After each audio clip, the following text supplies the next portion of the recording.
जय जोहार। आप देख रहे हैं हमारे छत्तीसगढ़। आपके साथ मैं हूं ललित प्रजापति। शुरुआत सबसे पहले बात करेंगे महादेव ऐप को लेकर।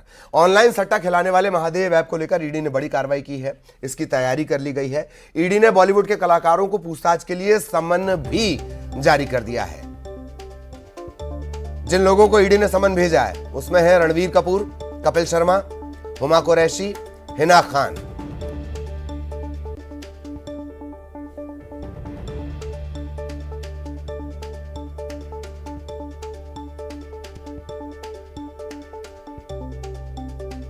बॉलीवुड के कई दिग्गज कलाकारों को केंद्रीय जांच एजेंसी ईडी के द्वारा पूछताछ का सम्मन भेजा गया है।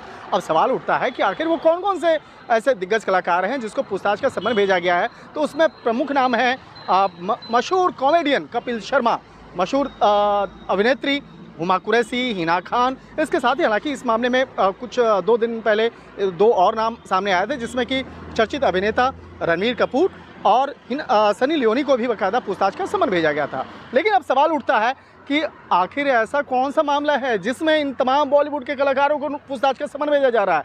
तो इस मामले में ईडी के हमारे अधिकारी बताते हैं, जो हमारे सूत्र हैं, उनका कहना है कि पिछले कुछ समय पहले रायपुर में एक मामला रजिस्टर्ड हुआ था। वो मामला रजिस्टर्ड हुआ था ऑनलाइन सट्टा कारोबार से जुड़े महादेव ऐप से मामला, जिसके कई कारोबारी जो हैं, जो ऐसे आरोपी हैं जिनका कई कारोबारियों के साथ संबंध है, और आरोपी दुबई में बैठ करके और अलग अलग देशों में बैठ करके भारत के अंदर के कई राज्यों में अपना एक बड़ा नेटवर्क तैयार किया और ऑनलाइन सट्टा कारोबार के मार्फत करोड़ों रुपया महीने का मनी लॉन्ड्रिंग किया जा रहा था।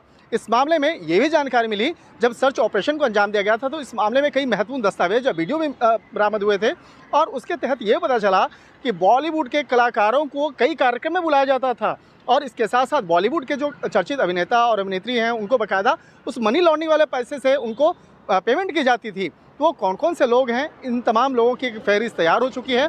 लेकिन ईडी के हमारे सूत्र बताते हैं कि जो पूछताछ का सम्मन भेजा गया है उसमें एक ऑप्शन दिया गया है, या तो कलाकार खुद आकर के पूछताछ की प्रक्रिया में शामिल हो, या वो चाहें तो अपने प्रतिनिधि या वकील को वो भेज सकते हैं, जिसके माध्यम से उन तमाम सवालों का जवाब हासिल किया जा सके। तो एक तरह से कहा जा सकता है ये मामला बेहद चर्चा के केंद्र में बना हुआ है, और इस मामले में जैसे जैसे तफ्तीश का दायरा आगे बढ़ेगा, कई लोगों की मुश्किलें आने वाले वक्त में बढ़ सकती है।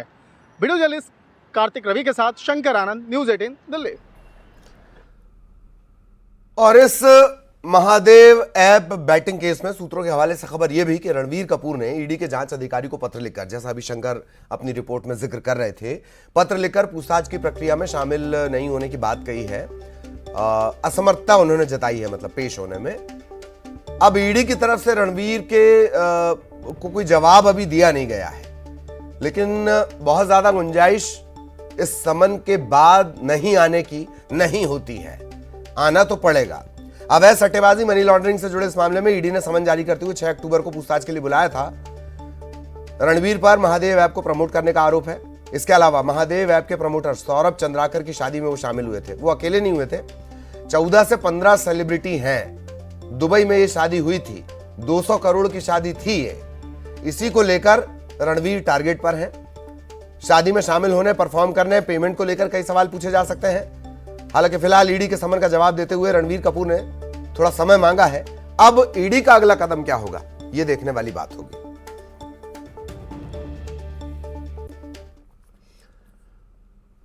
तो रणवीर कपूर को ईडी की तरफ से समन जारी किए जाने पर ईडी के तरफ से जो वकील हैं सौरभ पांडे, उनका कहना है कि सीधा मामला मनी लॉन्ड्रिंग का है। इस मामले में अब तक 4 गिरफ्तार हुए हैं, अभी कई और नाम सामने आएंगे। कपूर जो कि बॉलीवुड में एक कोई वो है, एक्टर है, कोई है वो रणवीर कपूर जो है, तो उसका भी कुछ ऐसा नाम सामने आया। तो हमने रणवीर कपूर को भी सेक्शन 50 PMLA का सम्मन इशू किया था। उपस्थिति उसे रखी थी आज की, और रणवीर कपूर आज उपस्थित तो हुआ नहीं, लेकिन उसने ईमेल के माध्यम से क्या कहते हैं, इल्तजा की है, एक रिक्वेस्ट किया है कि वो आज नहीं आ पाएगा, उसे 1 सप्ताह का समय दिया जाए। ईमेल हमको रिसीव हुआ है, और उसके पश्चात हम लोग देखेंगे कि उसके ईमेल पे हम क्या करें क्या नहीं करें। और प्रोसीजर ये है कि अगर कोई हमारे द्वारा जारी किए गए ईमेल पे अपीयर नहीं होता है तो हम लोग दोबारा सम्मन इश्यू करते हैं। और अब बड़े सियासी अपडेट की बात करेंगे। कांकेर से बड़ी खबर आपको बता दें, नगरीय निकाय और पंचायती राज महासम्मेलन का आज आयोजन होना है और इसमें प्रियंका गांधी शामिल होंगी। जिले को 866 करोड़ की सौगात मिलेगी। मुख्यमंत्री भूपेश बघेल भी इस महासम्मेलन में शामिल होंगे। 550 करोड़ से ज्यादा के निर्माण कार्यों का भूमि पूजन होगा। 316 करोड़ से ज्यादा के कामों का लोकार्पण होगा। कई विकास कार्यों का भूमि पूजन होना है। हितग्राहियों को सरकार सौगात देगी। कांकेर इस वजह से भी दिलचस्प, ये सिर्फ विधानसभा चुनाव के लिहाज से नहीं है। विधानसभा की 3 सीटें इस जिले में आती हैं, कांकेर, पखांजूर, भानु प्रतापपुर। ये तीनों कांग्रेस के पास है। 10 साल में यहाँ सरकार बदल देती है। कांकेर में जो जनता होती है वो सरकार, माफ कीजिएगा, सरकार नहीं, विधायक बदल देती है। तो एक वो वजह है ही। दूसरा, कांकेर लोकसभा जो है वो बीजेपी के पास है। तो इस लिहाज से प्रियंका गांधी का यह दौरा बेहद खास है।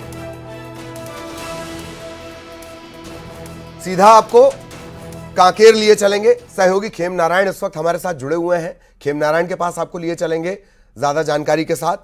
खेम नारायण, पहले तो इस कार्यक्रम के बारे में जानकारी दें और कब कितने बजे कार्यक्रम होना है, सौगातों के बारे में बताएं, लेकिन यह भी बताएं कि इसके सियासी समीकरण क्या हैं आगे चलकर। खेम नारायण जी ललित, आपको मैं बता दूं कि आज जो है प्रियंका गांधी जो है नगरीय निकाय और पंचायती राज महासम्मेलन में जो है गोविंदपुर के में जो कार्यक्रम रखा गया है, सरकारी आयोजन है, उसमें आज 12:30 पर वो जो है कांकेर पहुंचेंगी और मंच पर 12:35 पर वो पहुंचेंगी। साथ में उनके छत्तीसगढ़ के मुख्यमंत्री भूपेश बघेल और काफी दिग्गज नेता जो है वहां पर मौजूद रहेंगे और साथ में 866 करोड़ रुपए के 518 विकास कार्यों का शिलान्यास और भूमि पूजन किया जाएगा।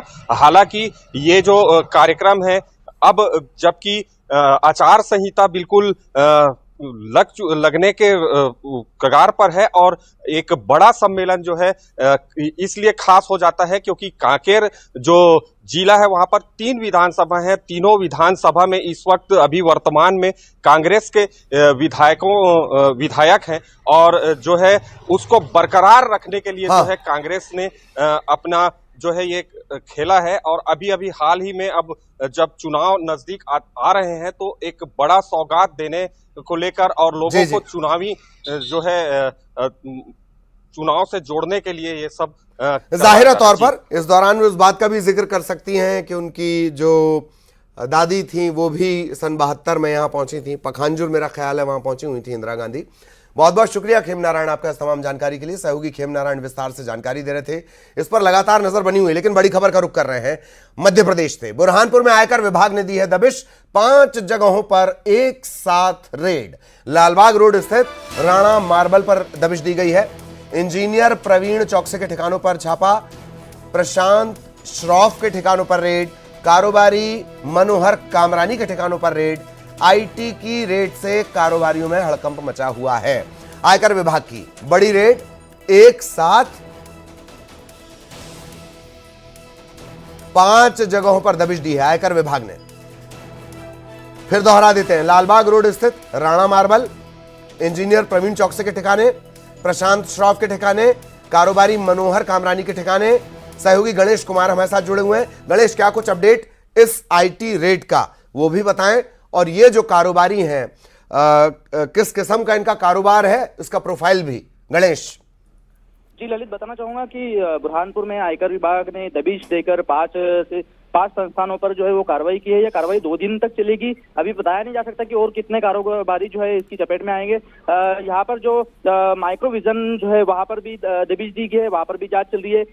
कामरानी बंधु है, वहां पर कार्रवाई चल रही है। बटीली चाय के जो कारोबारी है उनके यहाँ पे भी दबिश दी गई है। एक इंजीनियरिंग फर्म्स है, वहाँ पे भी दबिश चल रही है। विभागीय जांच चल रही है, अधिकारी वहाँ पर मौजूद है और अभी फिलहाल कोई अधिकारी इस मामले में बात नहीं कर रहा है। जी ललित। चलिए, धन्यवाद गणेश इस तमाम जानकारी के लिए। तो जाहिरा तौर पर दरअसल आईटी के जो रेड होती है उसका तरीका यही, मीडिया से बहुत दूरी बनाकर रखती है आईटी डिपार्टमेंट की टीम, लेकिन यह तय है कि छापा तब पड़ता है जब सर्वे की कार्रवाई में टीम को कुछ मिलता है। और अब ट्रेन की बात करेंगे। बिलासपुर से निकलने और बिलासपुर से खुलने वाली, मतलब बिलासपुर से गुजरने वाली और बिलासपुर से ही चलने वाली 19 ट्रेन एक बार फिर अनिश्चित काल के लिए कैंसिल कर दी गई हैं। ज्यादातर जो ट्रेन है वो पैसेंजर और मेमू ट्रेन है। रेलवे की तरफ से कहा गया है कि सेफ्टी और मेंटेनेंस के चलते ट्रेन रद्द की गई है। एक बार फिर छत्तीसगढ़ में 19 ट्रेन रद्द।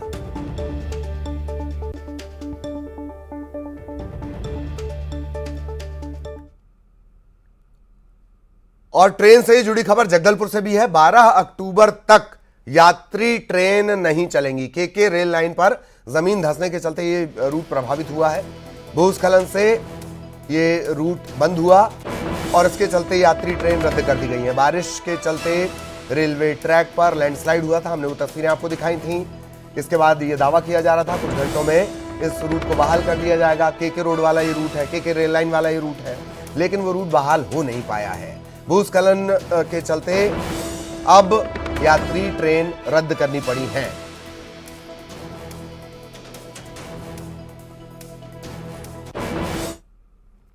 और अब बात डेंगू की। दुर्ग से बड़ी खबर, शहर में लगातार डेंगू का कहर बढ़ता जा रहा है। 24 घंटों के आंकड़े फिर परेशान करने वाले। 4 मरीज मिले हैं बीते 24 घंटों में। सभी को दुर्ग में भर्ती करवा दिया गया है। डेंगू के मरीजों का आंकड़ा बढ़कर 250। स्वास्थ्य विभाग और निगम के दावों की लगातार एक के बाद एक पोल खुल रही है और एक बार फिर वही स्थिति। शहर में लगातार डेंगू का कहर बढ़ता जा रहा है। हम बार बार इस बात का जिक्र करते हैं, डेंगू मच्छर और मलेरिया डिपार्टमेंट, ऐसा लगता है कोई सांठगांठ है इनकी। डेंगू के लिहाज से दुर्ग भिलाई इतने सेंसिटिव है कि 2018 में यानी पिछले चुनाव के दौरान 50 लोगों के करीब जान जा चुकी है यहां।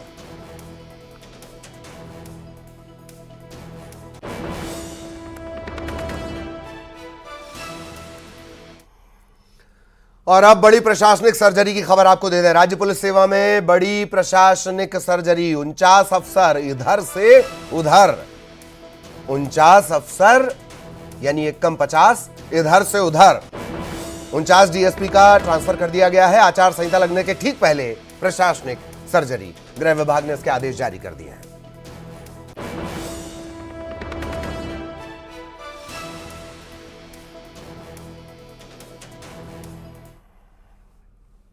रायपुर से बड़ा सियासी अपडेट। भारतीय जनता युवा मोर्चा के राष्ट्रीय अध्यक्ष तेजस्वी सूर्या छत्तीसगढ़ पहुंचेंगे। भाजपा का जो केंद्रीय नेतृत्व है उसका दौरा लगातार जारी है। चुनाव में युवाओं की भागीदारी बढ़ाने के चलते राष्ट्रीय अध्यक्ष का ये दौरा है। भारतीय जनता युवा मोर्चा के राष्ट्रीय अध्यक्ष तेजस्वी सूर्या घनघोर वक्ता हैं। घनघोर वक्ता के साथ साथ विवादित वक्ता भी रहे हैं, लेकिन रणनीति ये कि युवाओं पर फोकस है। कल ही अनुराग ठाकुर पहुंचे थे और अब 11 अक्टूबर को राजधानी रायपुर पहुंचेंगे तेजस्वी सूर्या। कुशाभाऊ में हुई बैठक में तेजस्वी सूर्या के दौरे पर चर्चा हुई।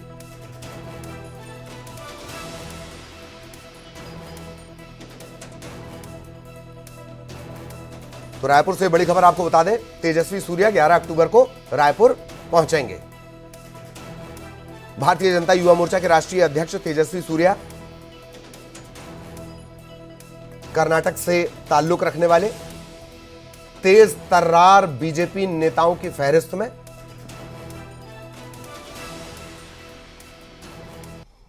दिल्ली से मिल रहा बड़ा अपडेट। दिल्ली में शनिवार को सीईसी की बैठक होगी। कांग्रेस उम्मीदवारों के नाम पर मुहर लगेगी। स्क्रीनिंग कमेटी की बैठक के बाद सेंट्रल इलेक्शन कमेटी की बैठक। पहली सूची में करीब 150 उम्मीदवारों के नाम शामिल हो सकते हैं।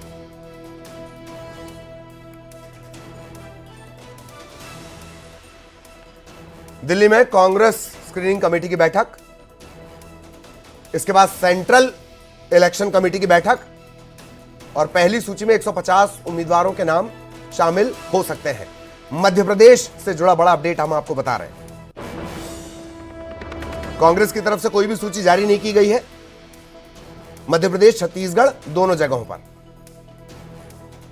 अब सेंट्रल इलेक्शन कमेटी की बैठक के बाद यह माना जा रहा है कि नाम जारी होंगे। पहली सूची में तकरीबन 150 उम्मीदवारों के नाम शामिल हो सकते हैं। सहयोगी अनुराग हमारे साथ जुड़े हुए हैं। अनुराग, क्या कुछ अपडेट, इंतजार अभी करना होगा? प्रदेश कांग्रेस अध्यक्ष का बयान आया है कि अंतिम फैसला उम्मीदवारों के नाम को लेकर कांग्रेस कमेटी की बैठक में उम्मीदवारों के नाम फाइनल किए गए।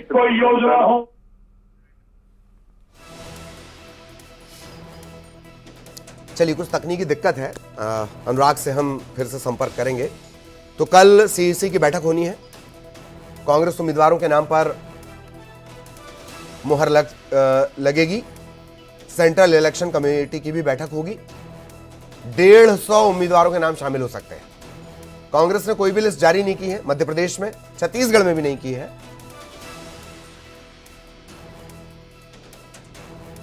हालांकि कांग्रेस का यह दावा है कि बता दिया गया है, जिन्हें चुनाव लड़ना है उन्हें बता दिया गया है। अब राजनांदगांव से बड़ी खबर आपको बता दें, एक युवक की गिरफ्तारी से नाराज ग्रामीणों ने लालबाग थाने का घेराव किया।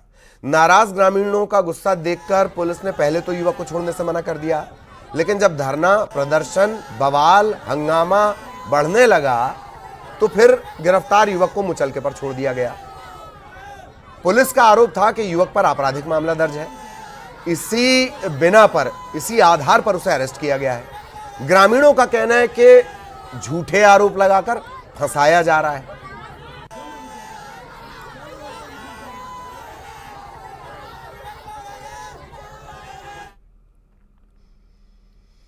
दिल्ली में हो रहे आतंकवाद विरोधी सम्मेलन 2023 का आज है दूसरा दिन और गृहमंत्री अमित शाह ने ट्वीट किया है। उन्होंने नक्सलवाद को लेकर लिखा है। आज इसमें नक्सलवाद पर भी चर्चा होगी।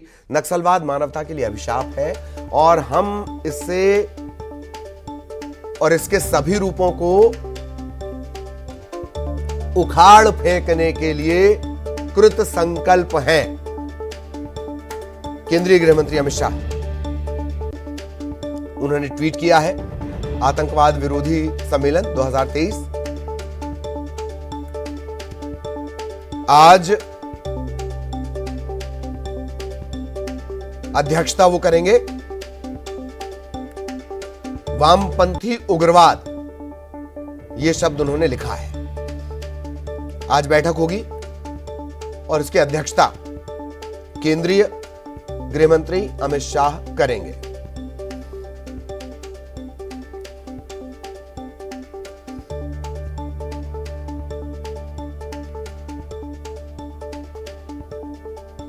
तो आज है यह सम्मेलन का दूसरा दिन। इसकी शुरुआत भी केंद्रीय गृहमंत्री अमित शाह ने की थी और अब आज नक्सलवाद को लेकर महत्वपूर्ण चर्चा केंद्रीय गृहमंत्री अमित शाह इसकी अध्यक्षता करेंगे। और इसी के साथ इस बुलेटिन में इतना ही। खबरों का सिलसिला जारी रहेगा।